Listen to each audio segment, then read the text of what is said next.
من القرآن ما هو شفاء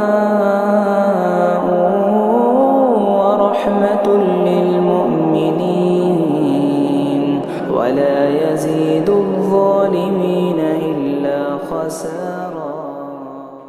والصلاة والسلام على سيد الأنبياء والمرسلين وعلى آله الطيبين الطاهرين وصحبه الكرام أجمعين. سبحانك لا علم لنا إلا ما علمتنا إنك أنت العليم الحكيم. رب اشرح لي صدري ويسر لي أمري واحلل عقدة من لساني يفقهوا قولي. اللهم افتح علينا حكمتك وانشر علينا رحمتك يا ذا الجلال والإكرام. أعوذ بالله من الشيطان الرجيم. بسم الله الرحمن الرحيم. الحمد لله رب العالمين الرحمن الرحيم مالك يوم الدين. إياك نعبد وإياك نستعين. اهدنا الصراط المستقيم صراط الذين أنعمت عليهم غير المغضوب عليهم ولا الضالين.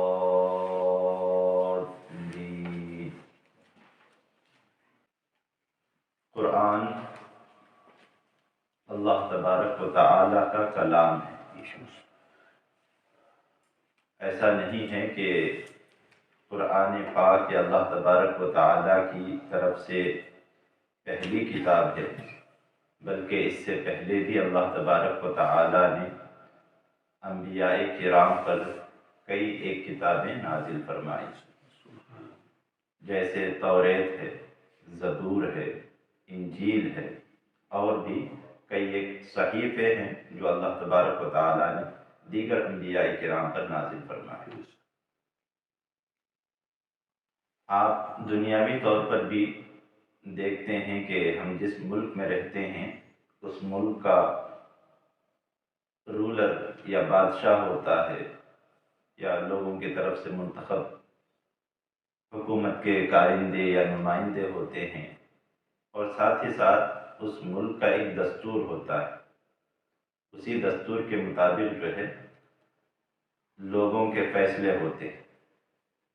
اللہ تبارک و تعالی نے اپنے نائب کے طور پر، اپنے خلیفے کے طور پر انبیاء کرام علیہم السلام کو اس دنیا میں مبعوث فرماتا ہے، اور ساتھ ہی ساتھ اللہ تبارک و تعالی کی یہ عادت کریمہ رہی کہ وہ نبیوں کے ساتھ، رسولوں کے ساتھ جو ہے کچھ ایک صحائف، کچھ ایک صحیفے اور کتابیں اللہ تبارک و تعالی دستور کے طور پر نازل فرمائیں. لیکن ہم سبھی جانتے ہیں کہ قرآن پاک کے علاوہ دیگر جتنی بھی کتابیں ہیں یا صحیفے ہیں وہ اپنی اصل حالت پر باقی نہیں ہیں، اپنی اصلی حالت پر باقی نہیں. توریت اللہ تبارک و تعالیٰ کا کلام ہے، ہم اس پر ایمان رکھتے ہیں جو اللہ تبارک و تعالیٰ نے حضرت موسیٰ علیہ السلام پر توریت، حضرت داؤد علیہ السلام پر زبور اور حضرت عیسیٰ علیہ السلام پر انجیل.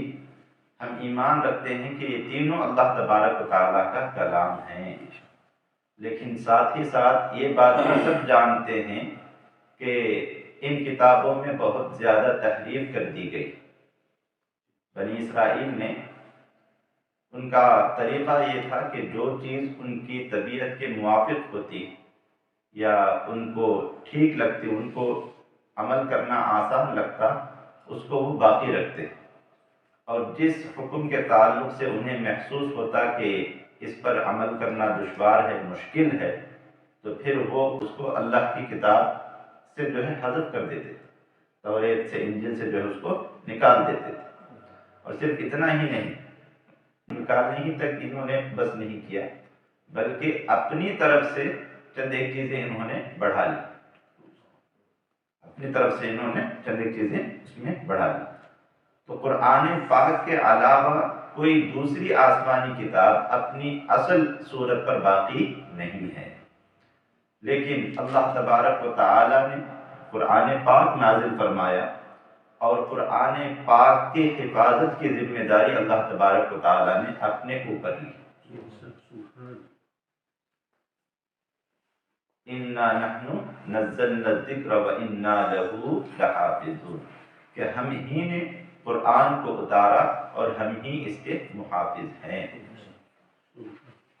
چونکہ یہ کتاب آخری کتاب تھی اللہ تبارک و تعالیٰ کی طرف سے، یہ کتاب آخری کتاب ہے، اور حضور اکرم صلی اللہ تعالیٰ علیہ وسلم خاتم النبیین تھے، تمام نبیوں میں سب سے آخر میں آپ تشریف لائے، لہذا اب چونکہ قیامت تک کے لیے حضور اکرم صلی اللہ تعالی علیہ وسلم ہی آخری نبی ہیں اور یہی کتاب آخری کتاب ہے، اسی لیے اللہ تبارک و تعالی نے حضور اکرم صلی اللہ تعالی علیہ وسلم کو صحابہ کرام کی وہ مقدس جماعت عطا فرمائی کہ صحابہ کرام نے جہاں پر حفظ قرآن کا فریضہ بحسن و خوبی انجام دیا، وہیں پر صحابہ کرام نے حضور کی ایک ایک ادا کو محفوظ کر لیا، حضور کی ایک ایک ادا کو جو ہے انہوں نے محفوظ کر لیا۔ کسی اور نبی کے تعلق سے، کسی اور رسول کے تعلق سے ہمیں ان کی امتیوں کی طرف سے ایسی کوئی روایات نہیں ملتی جن میں ان نبیوں کے اصحاب نے اپنے نبیوں کی اداؤں کو، ان کے کلام کو محفوظ کر لیا، ایسی کوئی روایت ہمیں نہیں ملتی، بلکہ قرآن پاک سے یا حدیث رسول سے ہمیں پتہ چلتا ہے کہ بنی اسرائیل میں ایسا ہوا تھا، یا حضرت موسیٰ علیہ السلام نے یہ اپنی قوم سے کہا تھا اور آپ کی قوم نے ایسا کیا۔ تو ان کے تعلق سے بھی جو ہمیں معلومات ملتی ہیں وہ قرآن سے یا پھر حدیث رسول سے ملتی ہیں۔ قرآن اور حدیث کو چھوڑ کر ایسی کوئی کتاب موجود نہیں ہے جس کتاب میں جو ہے دیگر نبیوں کی امتوں کے احوال کو اس نبی کے اصحاب نے جو ہے بیان کیا ہو، محفوظ کیا ہو، ٹھیک ہے۔ تو اللہ تبارک و تعالیٰ نے چونکہ اب آخری کتاب ہے اور قیامت تک کے لیے یہ کتاب جو ہے حق و باطل کے درمیان امتیاز کرنے والی رہے گی، اور حضور اکرم صلی اللہ تعالیٰ علیہ وسلم آخری نبی بن کر دنیا میں تشریف لائے، تو اللہ تبارک و تعالیٰ نے قرآن پاک کی حفاظت کا ذمہ اپنے اوپر لیا کہ ہم اس کو نازل کر رہے ہیں اور ہم ہی اس کی حفاظت کریں گے۔ اگر آپ تدوین قرآن کے تعلق سے پڑھیں گے کہ کس طرح صحابہ کرام رضی اللہ تعالی عنہم اجمعین نے قرآن پاک کو محفوظ کیا ہے، آپ کو حیرانی ہوگی۔ مستشرقین کہتے ہیں ان لوگوں کو جو مسلمان نہیں ہیں اور انہوں نے قرآن پر ریسرچ کیا، قرآن پاک پر ریسرچ کیا تاکہ قرآن پاک میں کہیں سے کوئی کمی نکال سکے، کہیں سے کوئی عیب نکال سکے، کوئی نقص نکال سکے۔ مستشرقین خود حیران ہیں کہ آخر کسی کتاب کی حفاظت کے لیے لوگوں نے ایسی قربانیاں دی ہیں یا ایسے طریقے اپنائے ہیں کہ اس میں ذرہ برابر ادھر سے ادھر نہیں ہو سکتا، ذرہ برابر ادھر سے ادھر نہیں ہو سکتا۔ بڑے ہی ضبط کے ساتھ، بڑے ہی کمال کے ساتھ صحابہ کرام رضوان اللہ تعالی علیہ اجمعین نے قرآن پاک کی اور حدیث رسول کی حفاظت فرمائی۔ جب قرآن پاک نازل ہو رہا تھا اس وقت حضور کریم صلی اللہ تعالی علیہ وسلم نے قرآن پاک کو ایک جگہ لکھنے سے یا مصحف کے طور پر ایک جگہ لکھ کر جمع کرنے سے صحابہ کرام کو روکا تھا۔ اس کی وجہ یہ ہے کہ جو وحی الہی ہے اس کی دو قسمیں ہیں۔ قرآن پاک یہ وحی الہی ہے، اس میں تو کوئی ڈاؤٹ نہیں۔ حدیث رسول جو ہے وہ بھی وحی الہی ہے، البتہ قرآن جو ہے یہ وحی متلو ہے، یعنی اس کی تلاوت ہوتی ہے، اس کو پڑھا جاتا ہے، اور حدیث رسول جو ہے وہ وحی غیر متلو، وحی غیر متلو، اس لیے کہ حضور کی زبان سے کوئی بھی لفظ حضور کی اپنی مرضی سے یا اپنی خواہش سے نہیں نکلتا تھا، بلکہ خود اللہ تبارک و تعالیٰ فرماتا ہے وَمَا يَنْطِقُ عَنِ الْهَوَىٰ إِنْ هُوَ إِلَّا وَحْيٌ يُوحَىٰ، کہ یہ اپنی خواہش اور اپنی ہوا سے کوئی بات نہیں کرتے. ان هو الا وحی یوحا، ان کی زبان سے جو بھی چیز نکلتی ہے وہ اللہ تبارک و تعالیٰ کی طرف سے بھیجی گئی وحی ہوتی ہے، وحی الہی ہوتی ہے، وحی الہی ہوتی ہے. لہذا اللہ تبارک و تعالیٰ نے اس وحی الہی جو مطلوع ہے اس کی بھی حفاظت فرمائی، اور صحابہ کرام کے ذریعے وحی غیر مطلوع حضور کی زبان سے جو الفاظ نکلے اور قرآن پاک کے علاوہ، تو اس کو بھی صحابہ کرام نے محفوظ کر لیا. لیکن دور رسالت مآب میں قرآن پاک کو یکجا ایک مصحف کی کتاب کی شکل میں جو ہے نہیں کیا گیا تھا، اس لیے کہ تاکہ تمیز باقی رہے کہ حدیث اور قرآن میں وہ آمیزش نہ ہونے پائے. ظاہر سی بات ہے حضور کے اقوال بھی جو ہے نا وہ بھی وحی الہی ہیں، لیکن اس کا مقام یہ ہے کہ وہ حدیث رسول ہے، وہ حدیث رسول ہے، اور یہ اللہ کا کلام ہے. وہ بھی کلام الہی ہے لیکن وہ کلام غیر مطلوع ہے، یہ کلام مطلوع ہے. ان دونوں کے درمیان تمیز برقرار رہے، اس لیے حضور اکرم صلی اللہ تعالی علیہ وسلم کے دور میں قرآن پاک کو ایک جگہ جمع نہیں کیا گیا تھا، بلکہ قرآن پاک محفوظ تھا صحابہ کرام کے دلوں میں. صحابہ کرام جب حضور قرآن پاک کی تلاوت کرتے، جو وحی نازل ہوتی اور حضور کریم صلی اللہ تعالی علیہ وسلم صحابہ کرام کے سامنے اس کو پڑھتے، تو اللہ نے ان کو ذہانت بھی ایسی عطا فرمائی تھی، ایک مرتبہ سن لیتے تو پھر وہ برسوں تک بعین ہی اسی طرح ان کے ذہنوں میں محفوظ رہتی. صحابہ کرام کا حافظہ جو ہے نا وہ بہت بلند و بالا، بہت ہی ہائی کوالٹی کا. ایک مرتبہ کوئی بات سن لیے تو جیسے الفاظ حضور نے بیان فرمائے، ایسا بھی نہیں کہ مطلب مفہوم بیان کر رہے ہیں، نہیں، بلکہ جو الفاظ حضور نے استعمال فرمائے تھے، بسا اوقات حضور کی اداؤں کو بھی انہوں نے اس کے ساتھ جوڑ دیا کہ جس وقت حضور یہ فرما رہے تھے حضور اس طرح بیٹھے ہوئے تھے، حضور اس طرح بیٹھے ہوئے تھے، بلکہ حضور جب یہ فرمائے تو آپ نے مسکرایا، اور جب آپ مسکرائے تو آپ کے مبارک منہ کے اندر کے فلاں فلاں دانت جو ہے وہ نظر آ گئے. اتنی چھوٹی چھوٹی ادائیں جو ہے صحابہ کرام رضوان اللہ تعالی علیہم اجمعین نے محفوظ کر لی تھی. تو اس طریقے سے، لیکن جب حضور کریم صلی اللہ تعالی علیہ وسلم کی ظاہری وفات شریف ہوئی، آپ اس دنیا سے کوچ فرما گئے، اور حضرت ابوبکر صدیق رضی اللہ تعالی عنہ خلیفۃ المسلمین ہوئے، خلیفۃ المسلمین ہوئے، امیر المؤمنین ہوئے. آپ نے دیکھا کہ صحابہ کرام، وہ صحابہ کرام جو حافظ ہیں، جو حافظ قرآن تھے، جب جنگ کے لیے جاتے، ظاہر سی بات ہے وہاں پر جو مسلمان شہید ہوتے ان میں حفاظ صحابہ کرام بھی شہید ہو رہے تھے، ہزاروں کی تعداد میں حفاظ صحابہ کرام موجود تھے. تو حضرت عمر فاروق اعظم رضی اللہ تعالی عنہ اور دیگر اصحاب رسول نے حضرت ابوبکر صدیق کو یہ مشورہ دیا کہ قرآن پاک کو جو ہے وہ محفوظ کر لینا چاہیے، اس لیے کہ قرآن پاک بے شک صحابہ کرام کے دلوں میں موجود ہے، لیکن ہم دیکھ رہے ہیں کہ صحابہ کرام جب جہاد پر جاتے ہیں تو کئی ایک صحابہ کرام نے جامع شہادت نوش فرمایا، خاص طور سے وہ جو مسیلمہ کذاب کا جو فتنہ اٹھا تھا، اور اس فتنے کے جواب میں جب مسلمانوں نے لشکر کشی کی ہے تو اس میں مسلمانوں کا بہت زیادہ جانی نقصان ہوا تھا، اور اس میں کئی ہزار صحابہ کرام، سینکڑوں کی تعداد میں حفاظ صحابہ کرام کی شہادت ہوئی تھی. تو سب کو فکر لاحق ہوئی کہ کس طرح مطلب اللہ تبارک و تعالیٰ کے کلام کو محفوظ کیا جائے. تو حضرت ابوبکر صدیق رضی اللہ تعالیٰ شروع میں آپ آمادہ نہیں ہوئے، آپ صرف اتنا کہتے رہے کہ جو کام حضور نے نہیں کیا وہ کام میں کیسے کر سکتا ہوں. اللہ اکبر. جو کام حضور نے نہیں کیا وہ کام میں کیسے کر سکتا ہوں. لیکن بعد میں حکمت معلوم ہوئی کہ حضور کے دور میں تاکہ قرآن اور حدیث کے درمیان امتیاز باقی رہے، اس وجہ سے اس قرآن کو جو ہے دو تختیوں کے درمیان ایک کتابی شکل میں جمع نہیں کیا گیا.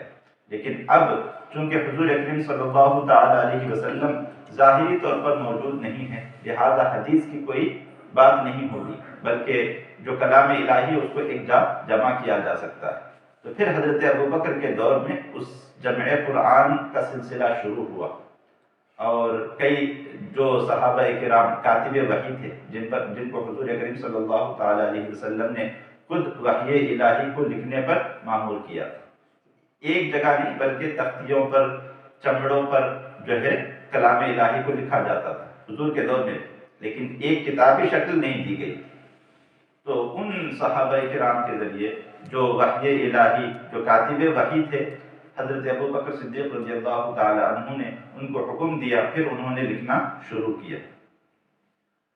اور حضرت ابو بکر کی وفات ہوئی، پھر حضرت عمر فاروق اعظم رضی اللہ تعالی عنہ خلیفۃ المسلمین ہوئے، اور یہ جمع قرآن کا سلسلہ چلتا رہا.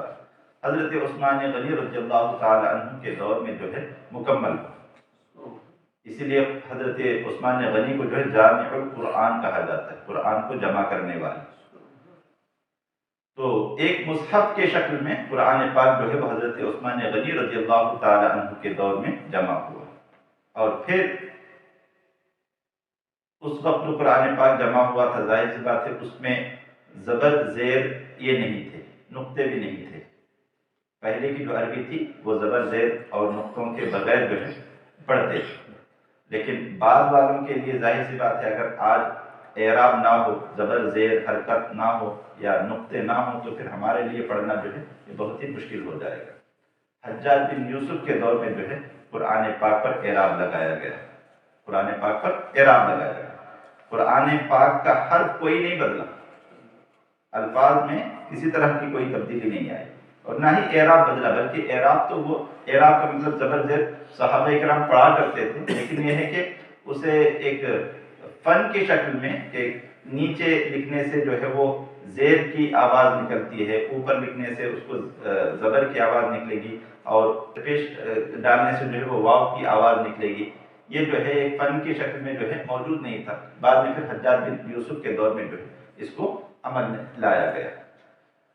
بہرحال تو قرآن پاک تب سے لے کر اب تک بحمدہ تعالی ایک لفظ، ایک حرف اس کا نہیں بدلا ہے، اور جیسا اللہ تبارک و تعالیٰ نے نازل فرمایا تھا ویسا ہم تک پہنچا، اور ایسا ہی قیامت تک قرآن پاک محفوظ رہے گا، ایسا ہی قرآن پاک محفوظ رہے گا. اب دیکھیے جتنے حفاظ قرآن پاک کے آپ کو ملیں گے، دنیا کی کوئی بھی دھرم، کوئی بھی مذہب کی ایسی کوئی کتاب نہیں ہے جس کے حفاظ اتنی تعداد میں ملتے ہیں. یکا دکا کوئی مل جاتا ہوگا، توریت انجیل کا بھی، یا پھر جو ہے جو ہندو دھرم کی جو کتابیں ہیں، گرنتھ ہیں، کچھ ایک لوگ مل جاتے ہوں گے. لیکن لاکھوں کی تعداد میں، لاکھوں کی بلکہ میں کہوں گا کروڑوں کی تعداد میں اگر کسی کتاب کے حافظ موجود ہیں اس دنیا میں تو وہ صرف اور صرف قرآن پاک، صرف اور صرف قرآن پاک ہے. قرآن پاک کے حفاظ اتنی تعداد میں پائے جاتے ہیں، اس لیے کہ اللہ تبارک و تعالیٰ نے اس کی حفاظت کی ذمہ داری لی ہے، تو وہ حفاظت فرما بھی رہا ہے، وہ حفاظت فرما رہا ہے. اس میں کسی طرح کی کوئی تبدیلی نہیں ہو سکتی. قرآن پاک اللہ تبارک و تعالیٰ نے ہماری ہدایت کے لیے نازل فرمایا تاکہ قرآن پاک سے ہم روشنی حاصل کریں. صحابہ کرام کے تعلق سے آتا ہے، بڑے ہی مشہور صحابی رسول ہیں، آپ فرماتے ہیں کہ قرآن پاک میں اللہ تبارک و تعالیٰ نے اتنے علوم رکھے ہیں، بلکہ تمام علوم کا مقصد جو ہے وہ قرآن پاک ہے. بس ایک سمندر ہے جو اس سمندر میں غوطہ لگاتا ہے اور جتنی گہرائی تک پہنچتا ہے اسے اتنی ہی موتیاں ہاتھ لگتی ہیں. یہاں تک کہتے ہیں کہ اگر میرے اونٹ کی رسی جو ہے نا وہ گم ہو جائے تو اس رسی کو بھی میں قرآن پاک سے پالوں گا، قرآن پاک سے جو ہے اس رسی کو بھی میں ڈھونڈ نکالوں گا. یعنی قرآن پاک میں ایسی کون سی چیز ہے جو ہمیں مل نہیں سکتی، ہمیں مل نہیں سکتی، لیکن اس کے لیے قرآن پاک کا پڑھنا اور قرآن پاک میں غور و خوض کرنا، قرآن پاک کا علم حاصل کرنا، اور قرآن کو سمجھنے کے لیے جن علوم کی ضرورت ہوتی ہے ان علوم کو سیکھنے کے بعد پھر قرآن پاک میں جب بندہ قرآن پاک کو کھول کر بیٹھتا ہے اور اس کی آیات میں تدبر کرتا ہے، غور و خوض کرتا ہے، تو پھر اللہ تبارک و تعالیٰ اس کے لیے ذہن کے پردوں کو کھولتا ہے، دل کے پردوں کو کھولتا ہے، اور پھر علوم جو ہے وہ اس پر ظاہر ہوتے ہیں. بہت ساری رازوں سے پردہ اٹھتا ہے، بہت ساری چیزیں جو ہے اس کے لیے بالکل کھل جاتی ہیں. اور کھل کر اس کے سامنے جب ظاہر ہوتی ہیں تب اس کے چہرے پر مسکراہٹ آتی ہے کہ واقعی اللہ تبارک و تعالیٰ کے کلام میں کتنی گہرائی ہے، کتنی گہرائی ہے۔ قرآن پاک اللہ کے پیارے رسول صلی اللہ تعالی علیہ وسلم کے معجزوں میں سب سے بڑا معجزہ ہے، سب سے بڑا معجزہ ہے۔ ڈوبے ہوئے سورج کو واپس کر دینا، چاند کے 2 ٹکڑے کر دینا، یہ حضور کریم صلی اللہ علیہ وسلم کے معجزات میں سے ہیں۔ لیکن سب سے بڑا معجزہ چاند کے 2 ٹکڑے کرنا نہیں ہے یا سورج کو پلٹانا نہیں ہے، بلکہ کلام الہی ہے۔ جب قرآن پاک کی سب سے چھوٹی آیت، سب سے چھوٹی سورت اللہ کے پیارے رسول صلی اللہ علیہ وسلم نے ایک تختی پر یا ایک چمڑے پر لکھ کر جو ہے خانہ کعبہ کے دروازے پر آپ نے لٹکا دی، اِنَّا أَعْطَيْنَاكَ الْكَوْثَرَ فَصَلِّ لِرَبِّكَ وَانْحَرْ إِنَّ شَانِئَكَ هُوَ الْأَبْتَرُ۔ سب سے چھوٹی سورت۔ پہلے تو جو قرآن پاک نے چیلنج دیا تھا فَأْتُوا بِعَشْرِ سُوَرٍ مِثْلِهِ، کہ اس جیسی بس 10 سورتیں لے کر آؤ۔ جب دیکھا کہ 10 سورتیں تو ان کے لیے بہت بڑی بات ہے، ہاں 10 سورتیں نہیں رہنے دو، فَأْتُوا بِسُورَةٍ مِّن مِثْلِهِ، بس ایک سورت اس جیسی، قرآن پاک کی سورتوں جیسی، وہ بھی کون سی؟ سب سے چھوٹی، اِنَّا أَعْطَيْنَاكَ الْكَوْثَرَ فَصَلِّ لِرَبِّكَ وَانْحَرْ إِنَّ شَانِئَكَ هُوَ الْأَبْتَرُ، لکھ کر جو ہے حضور اکرم صلی اللہ تعالی علیہ وسلم نے خانہ کعبہ کے دروازے پر جو ہے لٹکا دیا، اور یہ چیلنج تھا کہ اے اہل مکہ، تم تو عربی زبان والے ہو، ایسا نہیں ہے کہ تمہاری زبان دوسری ہے، تمہاری یہ زبان ہے، اور تمہیں اپنی زبان پر اتنا ناز ہے، اتنا فخر ہے کہ تم اپنے آپ کو عربی کہتے ہو، اور عرب کے علاوہ جو لوگ ہیں ان کو تم عجمی کہتے ہو، یعنی گونگے، ان کو تو بات بھی کرنا نہیں آتا، یعنی جسے عربی آتی ہے بس وہی انسان ہے، اور جو جن کو عربی نہیں آتی گویا ان کو وہ انسان بھی نہیں مانتے تھے، کہ وہ تو بس ان کی جو بولیاں ہیں وہ چوپایوں کی، جانوروں کی بولیوں کی طرح بولیاں، اس لیے کہ ان کو عربی نہیں آتی، ان کو عجمی کہا جاتا تھا۔ تو ایک سے بڑھ کر ایک شاعر موجود تھا عربی زبان کا، ایک سے بڑھ کر ایک فصیح عربی زبان کی فصاحت و بلاغت سے واقف لوگ موجود تھے، بڑے بڑے ادیب موجود تھے۔ ایک صورت مبارکہ خانہ کعبہ کے دروازے پر لگائی گئی، لیکن جب آ کر ان لوگوں نے قرآن پاک کی اس صورت کی تلاوت کی، اور تلاوت کرنے کے بعد انہوں نے گھٹنے ٹیک دیے، انہوں نے گھٹنے ٹیک دیے کہ تیرے آگے یوں ہے دبے لچے فصحا عرب کے بڑے بڑے، کوئی جانے منہ میں زبان نہیں بلکہ جسم میں جانے۔ یعنی سورہ کوثر کو دیکھنے کے بعد وہ ایسا محسوس کر رہے تھے گویا ان کی منہ میں زبان ہی نہیں ہے، کچھ بولنے کے لیے ان کے منہ میں زبان ہی نہیں، بلکہ زبان نہیں بلکہ پورے جسم میں جان ہی نہیں ہے۔ مطلب اس کلام میں اتنی فصاحت ہے، اتنی بلاغت ہے، اور یہ کلام اتنا گہرا ہے کہ اس کلام کا کوئی مقابلہ کر ہی نہیں سکتا، کوئی کر ہی نہیں سکتا۔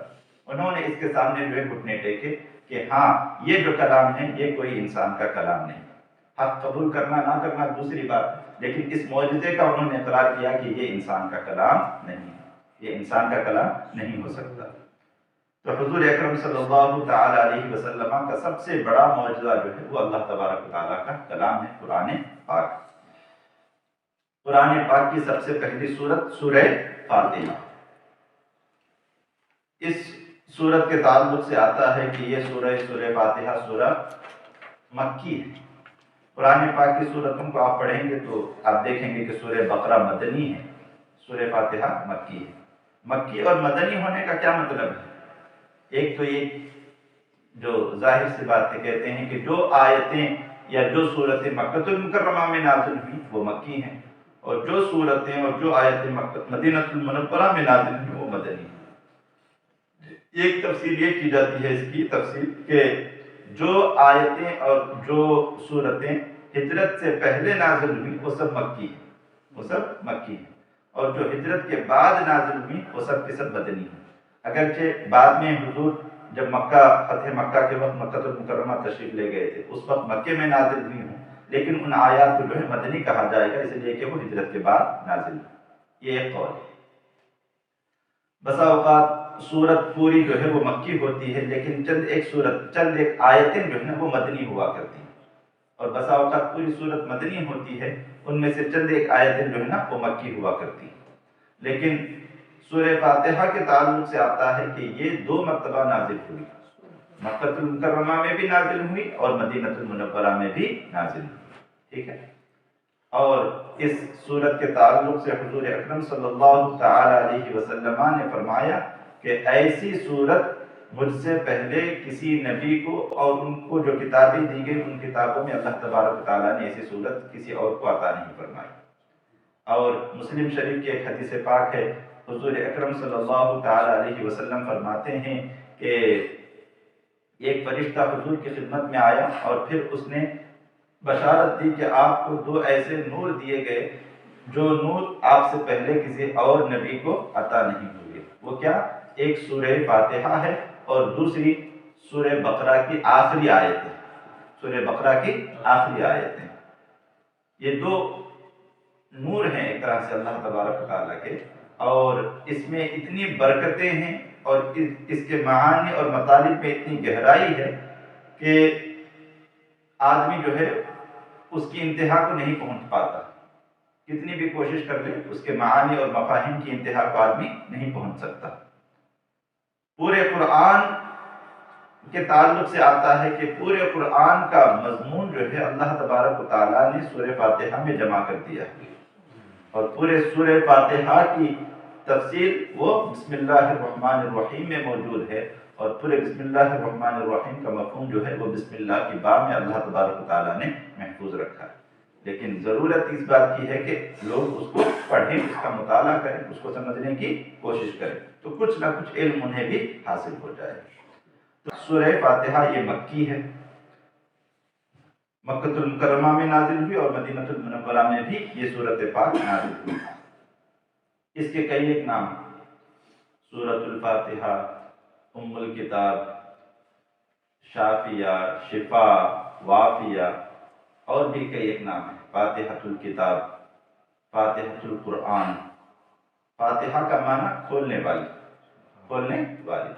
تو چونکہ یہ قرآن پاک کا آغاز، قرآن پاک کا افتتاح جو ہے وہ سورہ فاتحہ سے ہوتا ہے، اس لیے اس کو سورہ فاتحہ کہا جاتا ہے۔ اور شفا و شافیہ اس کا نام اس لیے رکھا گیا چونکہ اس میں اللہ تبارک و تعالیٰ نے بیماروں کی شفا رکھی، بیماروں کے لیے شفا رکھی۔ جو بھی بیمار ہوں بس ان پر سورہ فاتحہ پڑھ کر دم کر دیں، یا سورہ فاتحہ کی تلاوت کرنے کے بعد پانی پر جو ہے اس کو دم کر کے اس کو پلا دیں، انشاءاللہ العزیز اس سورہ پاک کی برکت سے اللہ تبارک و تعالیٰ ان کو شفا عطا فرمائے گا، بیماروں کو شفا عطا فرمائے گا۔ اب آئیے تھوڑا سورہ فاتحہ کا ترجمہ اور اس کی تفسیر پر تھوڑا نظر ڈالتے ہیں۔ بسم اللہ الرحمن الرحیم۔ اللہ تبارک و تعالی کے نام سے شروع، نہایت مہربان رحم والا، نہایت مہربان رحم والا۔ اعلیٰ حضرت امام اہل سنت نے اس کا ترجمہ اس طرح کیا، اللہ کے نام سے شروع، یعنی شروع ہی جو ہے وہ اللہ تبارک و تعالیٰ کے نام سے کرنا، تو اللہ کا نام جو انہوں نے پہلے رکھا، اللہ کے نام سے شروع۔ دیگر مکاتب فقہ کے لوگوں نے ترجمہ کیا تو انہوں نے لکھا شروع کرتا ہوں میں اللہ کے نام سے، شروع کرتا ہوں میں اللہ کے نام سے۔ تو شروع کہاں ہوا اللہ کے نام سے، بلکہ شروع جو ہے یہ کر رہا ہے لفظ شروع سے، لیکن اعلیٰ حضرت ترجمہ کرتے ہیں اللہ کے نام سے شروع، تو اللہ کا نام ہی پہلے آ گیا، ٹھیک ہے۔ حقیقی معنوں میں ہم جو شروع کر رہے ہیں وہ اللہ کے نام سے شروع کر رہے ہیں، باقی جو لوگ شروع کر رہے ہیں وہ اللہ کے نام سے شروع نہیں کر رہے ہیں۔ اللہ کے نام سے شروع، نہایت مہربان رحم والا۔ الرحمن کہتے ہیں نہایت مہربان، الرحیم رحم والا۔ رحمان یہ صرف اللہ تبارک و تعالیٰ کی صفت ہے، الرحیم بھی صفت ہے، الرحمن بھی صفت ہے، لیکن الرحمن ایسی صفت ہے کہ اس کا اطلاق غیر اللہ پر نہیں ہوتا، اللہ کے علاوہ کسی پر نہیں ہوتا۔ رحمان، رحیم کا اطلاق ہوتا ہے، حضور پر رحیم کا اطلاق ہوا ہے، جیسے لقد جاءکم رسول من انفسکم عزیز علیہ ما عنتم حریص علیکم بالمؤمنین رؤوف رحیم، رؤوف رحیم۔ تو یہاں پر رؤوف اور رحیم جو صفت آئی ہے یہ حضور اکرم صلی اللہ تعالیٰ علیہ وسلم کے تعلق کہ وہ مہربان ہیں، رحم والے ہیں۔ لیکن رحمان جو ہے نا یہ صرف اور صرف اللہ تبارک و تعالیٰ کی صفت ہے، اللہ کے علاوہ کسی اور پر رحمان کا اطلاق نہیں ہو سکتا۔ نہایت مہربان، نہایت مہربان، اس کے مہربانی اور اس کے رحم کی کوئی حد ہی نہیں ہے۔ 70 ماہوں سے زیادہ اللہ تبارک و تعالیٰ اپنے بندوں سے پر رحم فرماتا ہے، بندوں سے محبت فرماتا ہے۔ الحمدللہ رب العالمین، الحمدللہ رب العالمین، تمام تعریفیں اللہ کے لیے جو رب ہے عالمین کا، تمام جہانوں کا، تمام جہان۔ اللہ تبارک و تعالیٰ نے جتنے جہان بنائے ہیں وہ تمام جہانوں کا اس میں احاطہ کر دیا گیا کہ تمام تعریفیں اللہ تبارک و تعالیٰ کے لیے جو رب ہے، جو پالنے والا ہے تمام جہانوں کا، عالمین کا۔ صرف کچھ لوگ ترجمہ کرتے ہیں دونوں جہان کا، دونوں جہان یعنی دنیا و آخرت، نہیں بلکہ تمام جہانوں کا۔ اس جسے ہم دنیا سمجھتے ہیں آسمان اور زمین، یا بے شک اللہ نے آسمان بنایا، زمین بنائی، اور اللہ تبارک و تعالیٰ کی مخلوقات کتنی ہیں اس کا حتمی علم کسی کو نہیں ہے، کوئی بتا نہیں سکتا اس کی تعداد۔ اتنی مخلوقات بے شمار، 18,000 مخلوقات کے تعلق سے آتا ہے کہ 18,000 یہ ایک عدد بتایا گیا ہے، لیکن حقیقت یہ ہے کہ اس کا اندازہ اللہ جانے، اللہ کے دیے ہوئے سے اللہ کے پیارے رسول صلی اللہ علیہ وسلم جانے، اللہ کی عطا سے اللہ کے رسول صلی اللہ علیہ وسلم جانے، ان کے علاوہ کسی کو جو ہے اس کا تفصیلی علم نہیں۔ تمام تعریفیں اللہ تبارک و تعالیٰ کے لیے جو رب ہے تمام جہانوں کا، الرحمن الرحیم، نہایت مہربان، الرحمن نہایت مہربان، الرحیم رحم والا، مالک یوم الدین۔ اب یہ سب اللہ تبارک و تعالیٰ کے اوصاف ہیں۔ الحمدللہ میں جو اللہ تبارک و تعالیٰ کا نام آیا بس اسی کے۔ اللہ کون ہے؟ تمام جہانوں کا رب۔ اللہ کون ہے؟ نہایت مہربان رحم والا۔ اللہ کون ہے؟ مالک یوم الدین، روز جزا کا مالک، روز جزا کا مالک، یعنی جس دن حساب و کتاب ہونے والا ہے اس دن کا وہ مالک۔ اب اوصاف بیان ہونے کے بعد ایاک نعبد و ایاک نستعین، ایاک نعبد و ایاک نستعین، اس میں بتلایا جا رہا ہے کہ بندے کو اپنے رب کی عبادت کس طرح کرنی چاہیے۔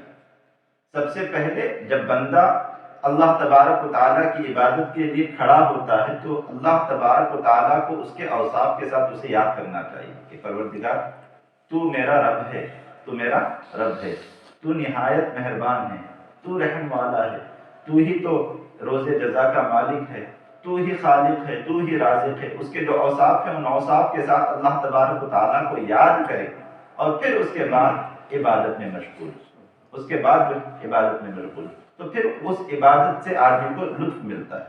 جب وہ اپنے پروردگار کو یاد کرتا ہے اس کے اوصاف کے ساتھ، مولا تو میرا رب ہے، میں یہاں تیرا بندہ ہوں اور میں تیری عبادت کے لیے کھڑا ہوا ہوں، میں تیری عبادت کے لیے کھڑا ہوں، تب جا کر وہ بندے والی فیلنگز، بندے والا احساس جو ہے بندے کے اندر جاگتا ہے، تو پھر خشوع و خضوع عبادت میں شروع ہو جاتا ہے۔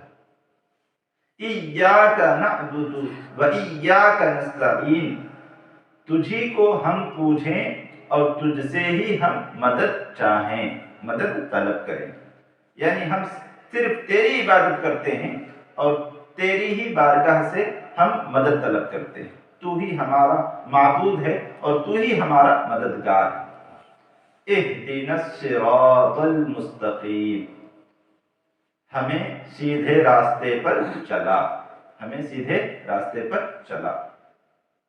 حضور اکرم صلی اللہ تعالی علیہ وسلم کی آمد کے بعد تو نے ہمیں ایمان کی دولت عطا فرمائی، حضور کو ذریعہ بنایا، حضور کا واسطہ تو نے بنایا۔ اب دعا کیا کرتے ہیں کہ اب یہ جو راستہ تو نے ہمیں عطا کیا ہے پروردگار، اس راستے پر ہمیں استقامت عطا فرما، اس راستے پر ہمیں استقامت عطا فرما، اس راستے سے ہمارے قدم جو ہیں وہ ڈگمگانے نہیں چاہیے، گمراہ نہیں ہونے چاہیے۔ صراط الذین انعمت علیہم، ہمیں سیدھا راستہ چلا، اب وہ سیدھا راستہ کون سا ہے اس کی بھی وضاحت ہو رہی ہے۔ راستہ ان لوگوں کا جن پر تیرا انعام ہوا، صراط الذین انعمت علیہم، راستہ ان لوگوں کا جن پر تیرا انعام ہوا، غیر المغضوب علیہم ولا الضالین، ان لوگوں کا نہیں جن پر تیرا غضب ہوا اور جو گمراہ، ان لوگوں کا راستہ نہیں۔ اس آیت کریمہ میں صراط الذین انعمت علیہم غیر المغضوب علیہم ولا الضالین، کئی ایک باتیں ہیں بیان کرنے والی۔ سب سے پہلی چیز تو یہ ہے کہ دیکھو، اسی سے ہمیں اس بات کا پتہ چلتا ہے کہ اللہ کے نیک بندوں کی صحبت کتنی ضروری ہے، اللہ کے نیک بندوں کی صحبت کتنی ضروری ہے۔ اللہ نے یہ نہیں کہا کہ تعریف ہو گئی اللہ تبارک و تعالیٰ کی، حمد ہو گئی اور پھر اس کے بعد اللہ تبارک و تعالیٰ کی عبادت کا تذکرہ ہو گیا، اتنا ہی کافی ہے ایک بندے کے لیے، نہیں۔ بندے کو اللہ تبارک و تعالیٰ کی معرفت مل جائے، اللہ تبارک و تعالیٰ کی پہچان مل جائے، بندہ اللہ تبارک و تعالیٰ کی عبادت کرتا رہے، پھر بھی وہ گمراہ ہو سکتا ہے، پھر بھی وہ گمراہ ہو سکتا ہے، کبھی بھی شیطان اس کو بہکا سکتا ہے۔ اگر گمراہیت سے بچنا ہے، گمراہ ہونے سے بچنا ہے، تو پھر اسے ان لوگوں کی سنگت اختیار کرنی ہے، صحبت اختیار کرنی ہے جن پر اللہ تبارک و تعالیٰ نے انعام کیا ہے، جن پر اللہ تبارک و تعالیٰ کا انعام ہوا ہے۔ جن پر اللہ کا انعام ہوا ہے کون کون ہے؟ انبیاء کرام ہیں، صدیقین ہیں، شہداء ہیں اور صالحین ہیں، اللہ کے اولیاء ہیں، اللہ کے مقرب بندے ہیں۔ تو علم کے ساتھ ساتھ، عبادت کے ساتھ ساتھ ایسے لوگوں کی صحبت بھی بے حد ضروری ہے جن کی صحبت میں بیٹھنے سے جو ہے ایمان کو تقویت ملتی ہے، ایمان کو تازگی ملتی ہے، ایمان کو تازگی ملتی ہے، اور وہی صحبت جو ہے وہ ہماری ایمان کی حفاظت کی بھی ضامن ہوا کرتی ہے۔ اگر نیک لوگوں کی صحبت سے ہم دور رہے تو پھر شیطان کے لیے بڑی آسانی ہو جاتی ہے اس کو بہکانے میں، کہ اس کو بڑی آسانی کے ساتھ بہکایا جا سکتا ہے۔ لیکن جب کوئی مرشد ہوتا ہے، کوئی شیخ ہوتا ہے، کوئی اللہ والا ہوتا ہے جس کی صحبت ہمیں نصیب ہوتی ہے، تو پھر شیطان کے لیے بہت مشکل ہو جاتا ہے ایسے لوگوں کو گمراہ کرنا جن کے اوپر جو ہے ان کے کسی شیخ کا، ان کے کسی مرشد کا، اللہ والے کا ہاتھ ہوتا ہے، اللہ والے کا ہاتھ ہوتا ہے۔ ساتھ ہی ساتھ یہ بھی بتلایا کہ ان لوگوں کا راستہ نہیں جن پر غضب ہوا، یعنی ان لوگوں سے بچ کر رہنا ہے، ان لوگوں سے بچ کر رہنا ہے جن پر غضب ہوا، یعنی غلط لوگوں کی صحبت نہیں اختیار کرنی ہے۔ غلط لوگوں کی صحبت اختیار کر لیے تو بہت بڑے متقی ہونے کے باوجود، بہت بڑے عالم ہونے کے باوجود بھی تم گمراہ ہو سکتے ہو، گمراہ ہو سکتے ہو۔ ایک چیز بہت ہی اہم میں بتا کر اپنی بات ختم کروں۔ آج کل ظاہر سی بات ہے سوشل میڈیا کا دور ہے، اور ہم جو ہے وہ یوٹیوب پر ہر کوئی جو ہے ویڈیوز دیکھتے ہیں۔ بسا اوقات جو ہے کوئی شخص کسی کا ویڈیو دیکھتا ہے کہ مطلب یہ تو قرآن شریف ہاتھ میں لے کر بات کر رہے ہیں، حدیث پاک کا نسخہ جو ہے وہ اٹھا کر بات کر رہے ہیں، اور پھر اس کو سننے میں لگ جاتے ہیں، اس کو سننے میں لگ جاتے ہیں۔ یہ سب شیطان کے ہتھ کنڈے ہیں۔ دین جو ہے نا وہ ہمیں اپنے علماء سے لینا ہے، اپنے علماء سے لینا ہے۔ ہم جس مذہب کے ماننے والے ہیں، ہمارے جو پیشوا ہیں، بس۔ تو یوٹیوب پر بھی ہر اس شخص کو ہمیں نہیں دیکھنا چاہیے جو قرآن پاک کا نسخہ اٹھا کر کہہ رہا ہو کہ اللہ تبارک و تعالیٰ قرآن میں فرماتا ہے، اللہ کے پیارے رسول جو ہے حدیث میں فرما رہے ہیں۔ پہلے یہ دیکھو کہ یہ شخص ہے کون، یہ شخص ہے کون۔ اگر سنی صحیح العقیدہ ہے، مستند عالم دین ہے، معتبر عالم دین ہے، تو آپ اس کی ویڈیوز کو دیکھیے، اس کا استفادہ کیجیے۔ لیکن اگر وہ عالم دین سنی صحیح العقیدہ نہیں ہے تو چاہے وہ جس طریقے سے قرآن پاک کی آیتیں، قرآن پاک کی آیتوں سے وہ اپنی بات کو مدلل طریقے سے رکھ رہا ہو، آپ سے دیکھنے اگر اس کو پہلے تو دیکھنا بھی نہیں ہے، اگر غلطی سے دیکھ بھی لیا تو اس کو جو ہے ذہن سے ہٹا دینا ہے کہ یہ سب گمراہ لوگ ہیں۔ اور قرب قیامت شیطان دجال جو ہے وہ اسی طریقے سے یہ چھوٹے چھوٹے دجال ظاہر ہو رہے ہیں، جو اب آ کر قرآن پاک کی ایسی تفسیر بیان کر رہے ہیں، ایسے معنی اور ایسے مفاہیم بیان کر رہے ہیں جو 1450 سال میں کسی مستند عالم دین نے بیان نہیں۔